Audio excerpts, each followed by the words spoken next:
This is Historic, our dispatch today. An empire ruined by a bad dye job.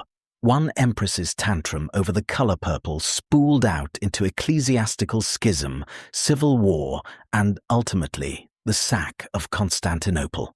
A secret for you, darling, and only for you. Everyone supposes the great rupture between the Eastern and Western churches was a matter of impenetrable theology. The filioque clause, the nature of the Trinity, other such trifles men use to justify hitting each other with large metal objects. The truth, as is so often the case, was a matter of taste, or, more precisely, a catastrophic lack of it. The whole affair began not with a prayer, but with a spilled bowl of soup at a banquet in the year of our Lord, 1052.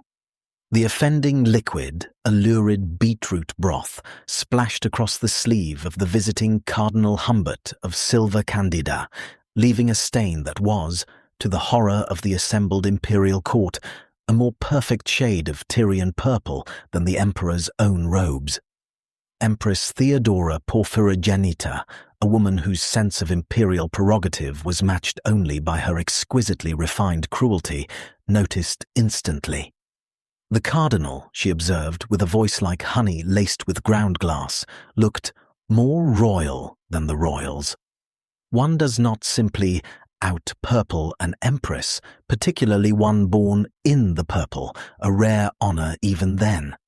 Theodora's fury became a magnificent, slow-burning obsession. She dispatched agents not to spy on the Latins' military strength, but to steal their soup recipes and, more importantly, their dyeing techniques. When initial reports suggested the vibrant color was an accident of iron cauldrons and acidic soil near Rome, she flew into a sublime rage. This was not merely a sartorial challenge, it was an affront to God's natural order. The emperor, Constantine IX, a man whose primary political strategy was to agree with whomever had most recently cornered him, found himself caught between a furious wife and a papal legation that smelled faintly of borscht. He was, if you will forgive the term, in the soup. Events escalated with the breathtaking speed of a new rumor in the Versailles orangery.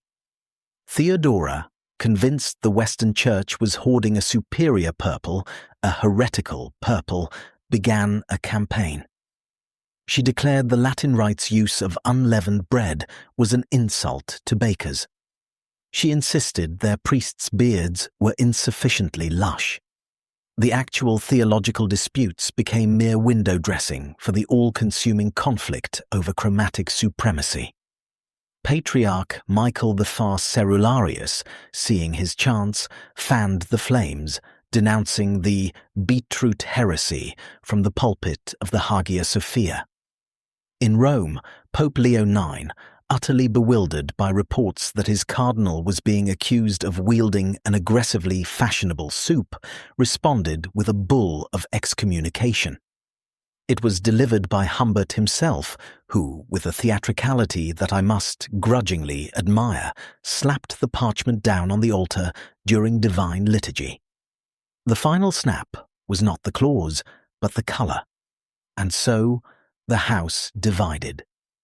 The Great Schism of 1054 was, at its heart, a disagreement over interior decorating. With the church split, the empire's ability to call on Western aid against the Seljuk Turks was fatally compromised. Alliances frayed, trade routes withered, and the treasury, already strained by Theodora's increasingly frantic attempts to bioengineer a superior murex snail, ran dry.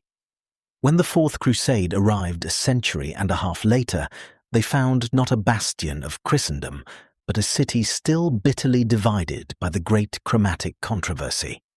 The Latins, they noted, looked rather smart in their vestments. The sack that followed was less an act of war than a particularly violent repossession.